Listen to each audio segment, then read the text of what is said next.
Hey, what's up guys? This is Simon from Shanghai again. Haven't done a video for a while.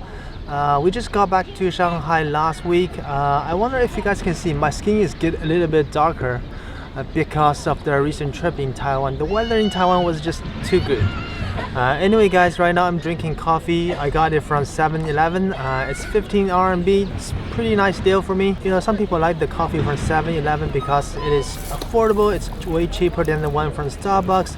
Other people might dislike it because it might not taste as good as the one from Starbucks. Sometimes people just have very different views about certain things because they are seeing things from different angles, or they just have different perspective. You know, just like this coffee, people also have drastically different views about China as well. So today let's talk a little bit about that, shall we?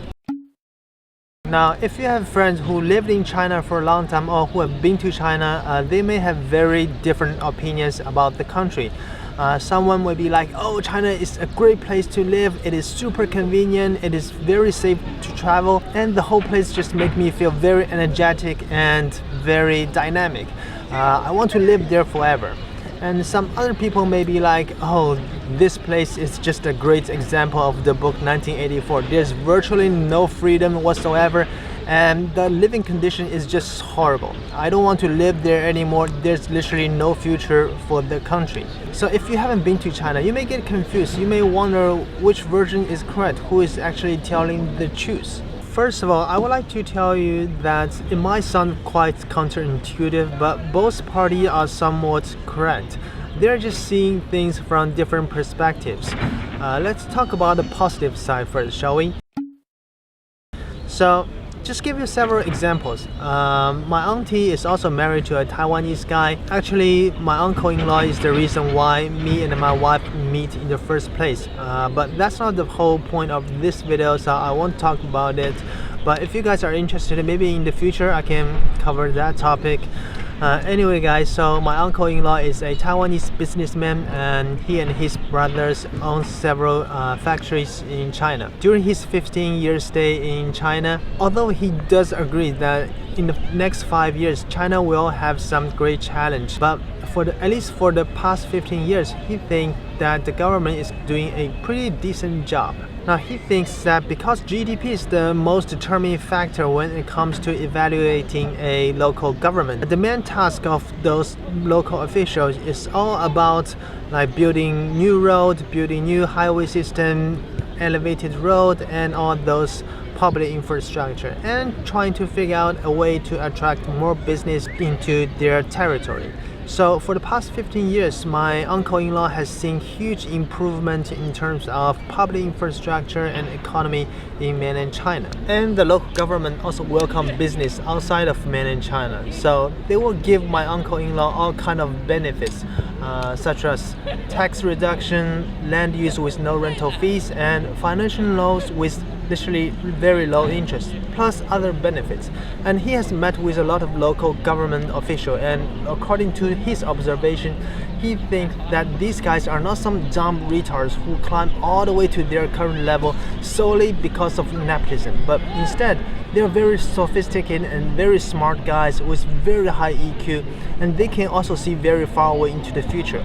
Well, believe it or not, but that is exactly what he told me at dinner just a couple of weeks ago. And you know, he thinks that leaving all the decision making to a handful of highly educated people sometimes may work better than letting everyone involved in the process, because things can be done more quickly and probably more efficiently.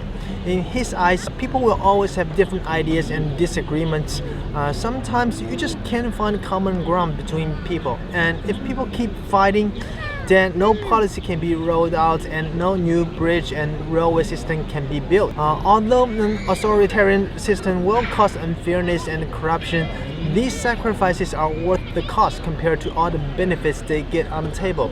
Yeah, I'm talking about my uncle-in-law, not my uncle from mainland China. And my uncle-in-law told me that they have factories in Taiwan, in the mainland, and now Vietnam as well. And their partner is to have factory in India, East Europe, but they all agree that workers in China work much harder than workers in other regions and countries. In other places, when time is up, people get off work, they don't want to work overtime. But in mainland China, people like working overtime. They want to make more money for their family and for themselves. which means factory can finish tasks more quickly and more efficiently. So my uncle-in-law, a Taiwanese businessman who is in charge of several factories in mainland China, knows a few guys in the government, has relatively positive views about China. And my grandparents, they have experienced the poor time of China when they were literally about to starve to death.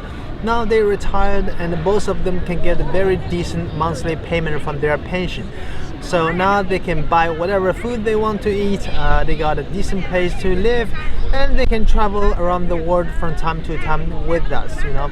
So I would say they're pretty happy about their current living standard and really have not much to complain about. And last but not least, we have a lot of overseas friends. Every time they come to China, they're amazed by all the changes. New buildings, new roads, new railway system, new airports. While in their own country, a bridge may take 20 years to build. And they particularly like the delivery system here. You know, at 2 a.m. in the morning, you can still order a slice of pizza and get delivered to your apartment, only by paying like 50 cents for delivery fee. So in their eyes, everything looks quite affordable. And you know, this positive list can go on and on. But due to the time limit, I'm not going to list everything I like about China. Maybe another time I will list like top 10 things I like about China. Now, like I have said, including me, we all like fast and cheap delivery services. But imagine if you are the one who is actually working 70 hours a week, delivering food days and night by riding an electric scooter, or working in my uncle-in-law's factory 7 days in a row for that overtime money.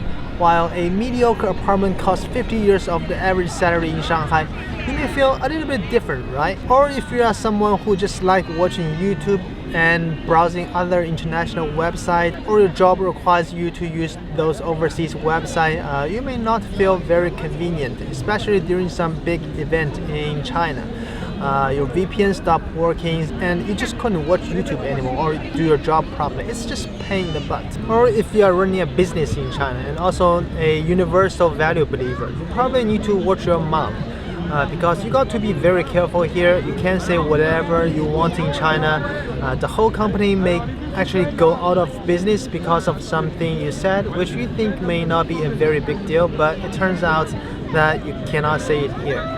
Or if you are someone who has too much sympathy, who saw something wrong and wants to point it out, but your tweet or post just got deleted because someone up there thinks that your message is too sensitive, which might cause the instability of the country. While all those hatred promoting comments out there are still out there, no one said a thing, no one blocked them, no one deleted them, then you may not feel so good anymore, right? And in some circumstances, your questioning towards authority may actually get yourself into trouble. You can be labeled as separatists, traitors, or people who simply hurt Chinese people's feelings, and other infamous titles. So you see, if you ask people what do they think about China, people with different status, different value, and who is seeing from different perspectives will give you different answers. Everyone has their own understanding of China, and also I have my version of China, which is based on what I believe, what I have seen and experienced, and what I want it to be in the future. So my version may not be 100% accurate as well, but hopefully my version of China can give you some advice and insights, and eventually you will be able to find your own version of China. Okay guys, I think that's pretty much it for today's video. I don't talk much about my version of China, but hopefully you will be able to figure that out in my future videos. But there's one thing I can tell you right away, that I want to be in a society where people can share their honest opinion about their motherland without worrying about repercussions, whether you love China or you want to point out the negativity of the country. I believe we can all benefit from a society where people can have rational discussion freely. And yeah, I think that's pretty much it. If you like my video, please hit the thumbs up button. If you want more content about China from ordinary Chinese too, I recommend you to subscribe to my channel. Once again, thank you so much for the love and support, and I will catch you next time. Peace.